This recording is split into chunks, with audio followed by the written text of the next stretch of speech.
Good morning, 7th grade. Welcome to Friday. TGIF, that stands for Thank Goodness It's Friday. Friday is a wonderful time to take a step back and reflect upon your week and enjoy the progress that you've made regarding your assignments. And art is no different. We've come a long way this week in putting this two-point perspective drawing into place and into being. And all I'm doing here at the start is just sharpening up a few lines. And I'm proud of you people for keeping up with me. And there's way more details to come. So let's get started. There's my pink eraser, there's my pencil, and I've got my metallic ruler handy because, as you know, we'll be needing it. Okay, here's what I'm going to do first. We're going to talk about adding some siding to this building. And what I'm going to do is refer you to the vanishing points once more. Two-point perspective relies upon these vanishing points as references, because if this building were to extend itself, it would appear as though the sides of each building would fade towards the left vanishing point and also to the right. Okay, so we're going to concentrate on some siding for this particular area of the building, the area in and around the bay window.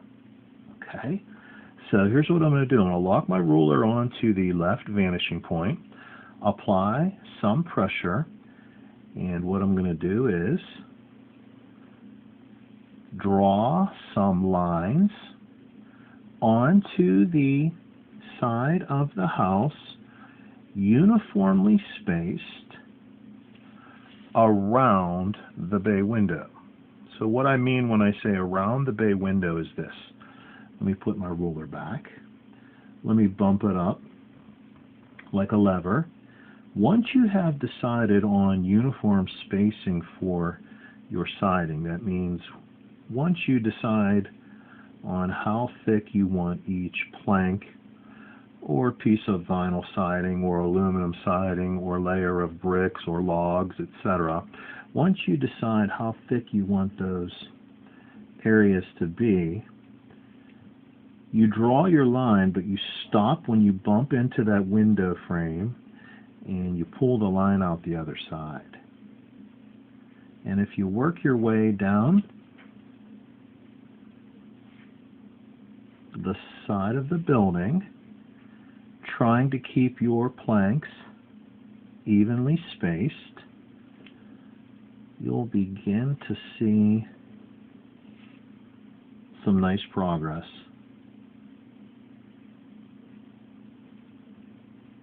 Pertaining to your blueprint.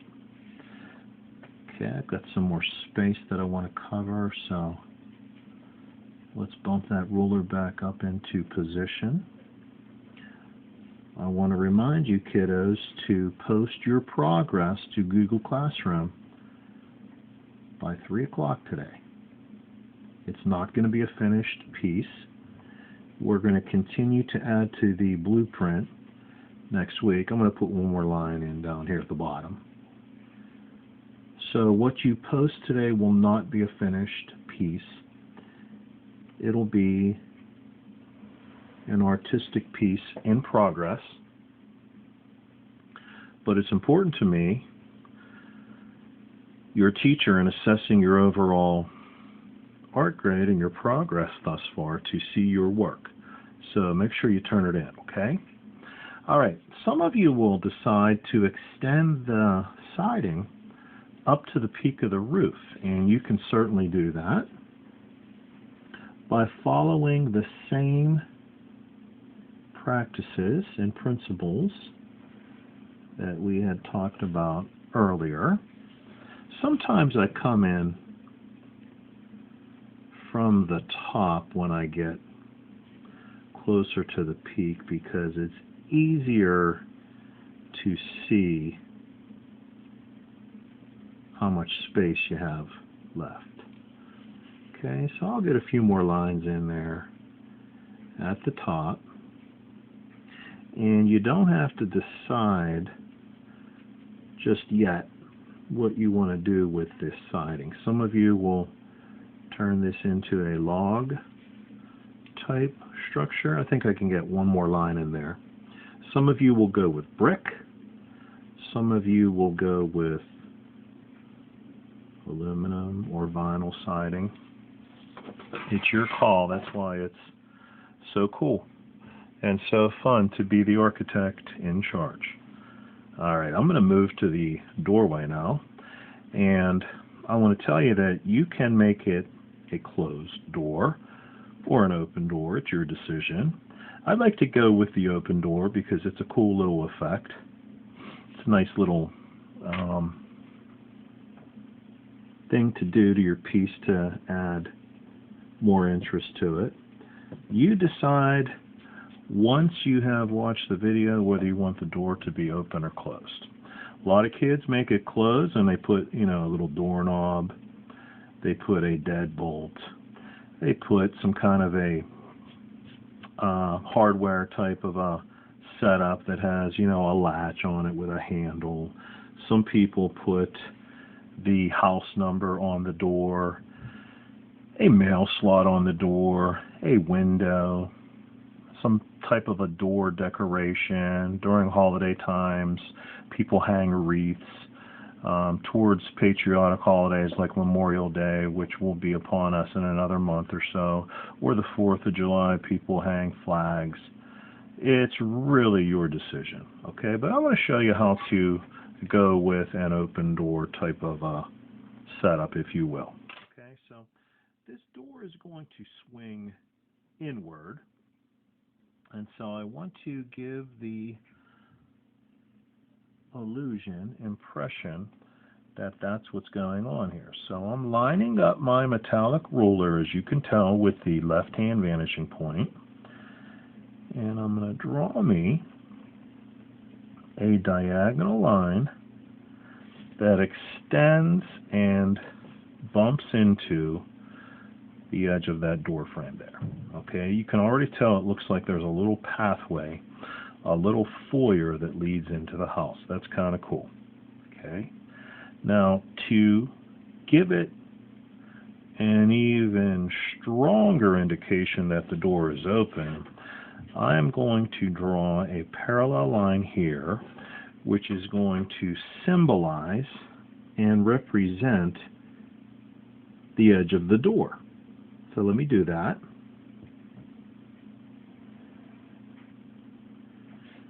And oh, that looks nice. You can see that the door appears as though it has swung its way open. And to add a little more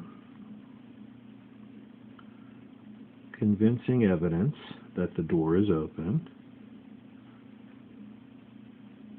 I'm going to darken in this area here with some shadow. And now it looks like you've got yourself a door that's open and kind of resting on that inside wall. Okay? Now what you do with the door at this point is really your decision. I'm going with some kind of diamond shape window here, and what I may do is put some kind of a latch here. I'm drawing free-handed here. Maybe this is the deadbolt keyhole, and perhaps this is some kind of a handle mechanism that opens and closes the door. And last, maybe this is some type of a mail slot. And let's give that window a frame.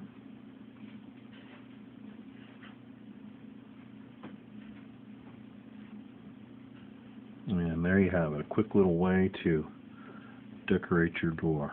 And I'll tell you what, I don't like the bigness, the largeness of that, so I'm going to erase it and make it a little smaller, because you can change things on the fly as you go, because you're the one in charge. There, I like that a little better. That's a little more uniform and proportionally acceptable in my opinion. Here's something else you can do. You can split these windows so that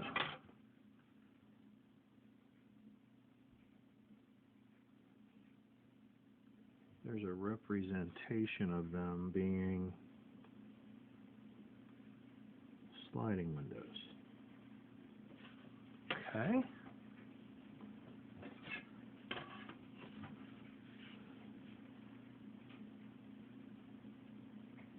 And as Bob Ross would say, use your imagination, because if you can imagine it, you can make it happen. There's no limits here, is what he would say.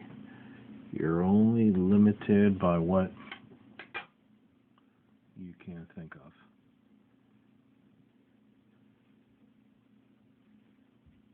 I don't know if you've ever seen these.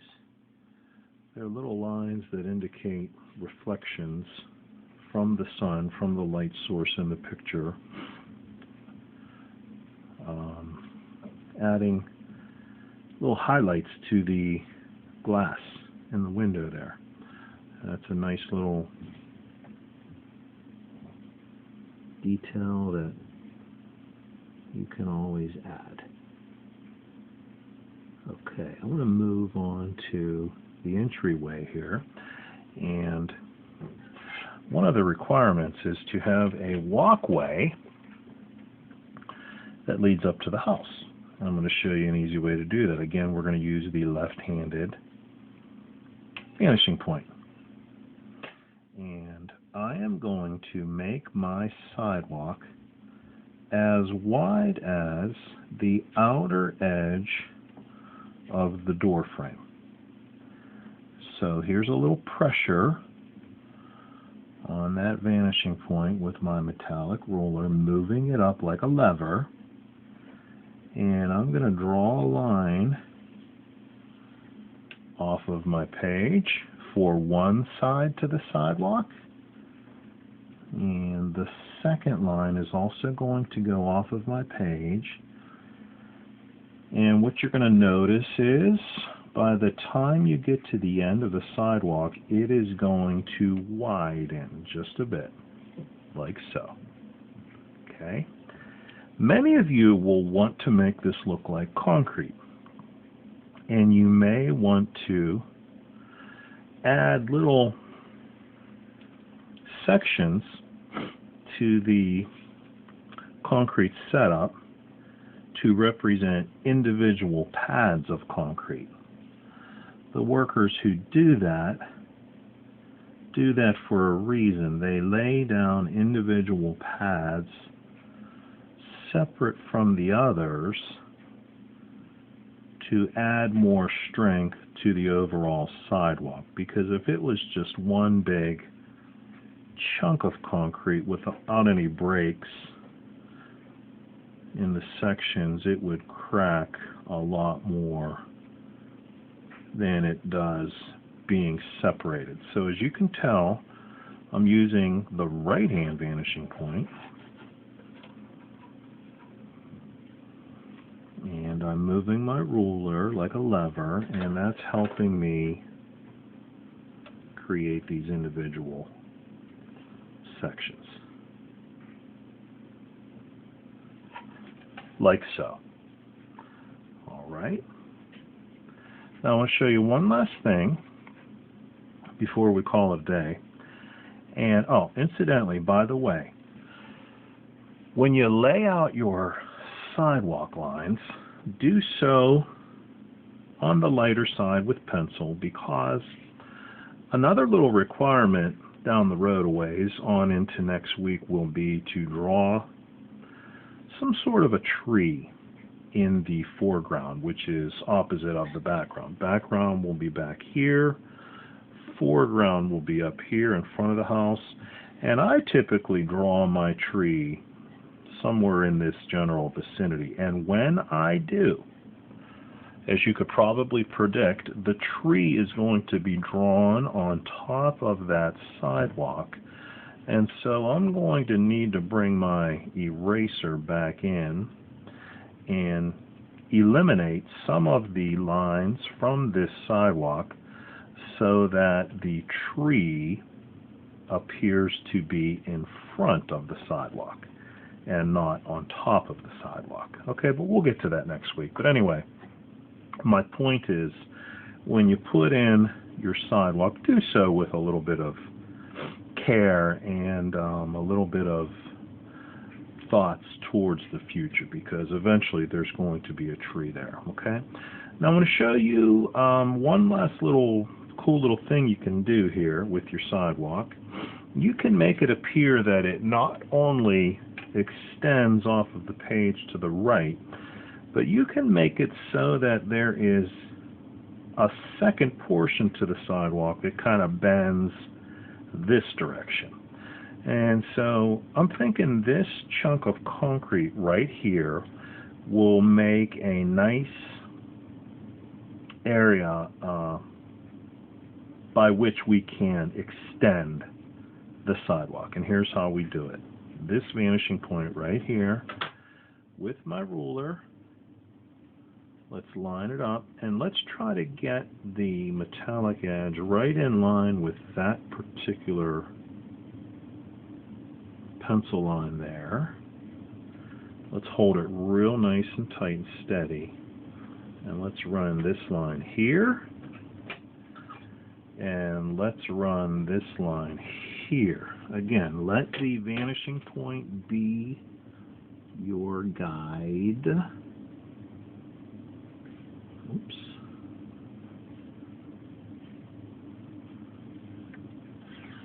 Okay, that looks nice, and as you can tell, as it comes off of the page towards me, the person looking at the drawing, it gets wider. And as it extends towards the vanishing point, it gets narrower. Last thing I'm going to do is I'm going to use the opposite vanishing point over here to the left, and we're going to add a few more chunks of concrete.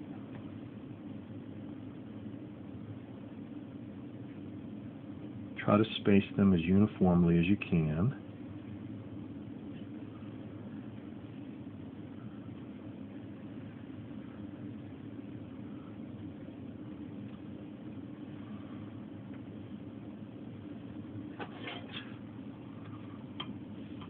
Excellent, I like that. I'm wondering if I should put one more line right here on the corner. Let's do that. If I don't like it, I can take it away.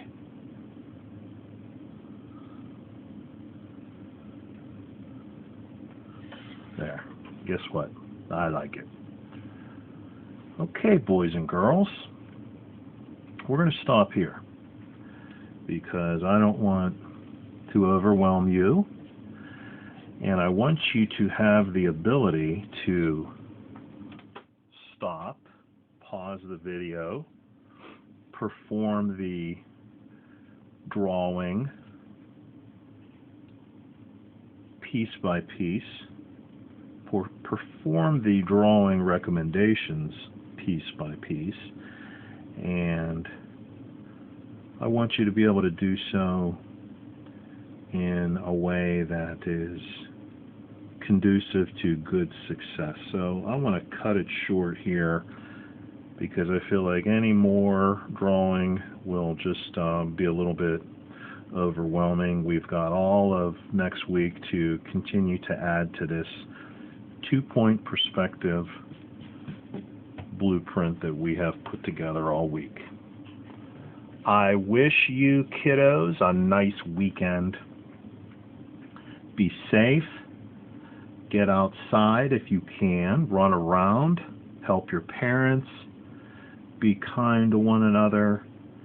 Happy drawing, and we will talk some more on Monday. One last thing. I hope you learned a little bit about Leonardo da Vinci this week. Take care, boys and girls. Bye-bye.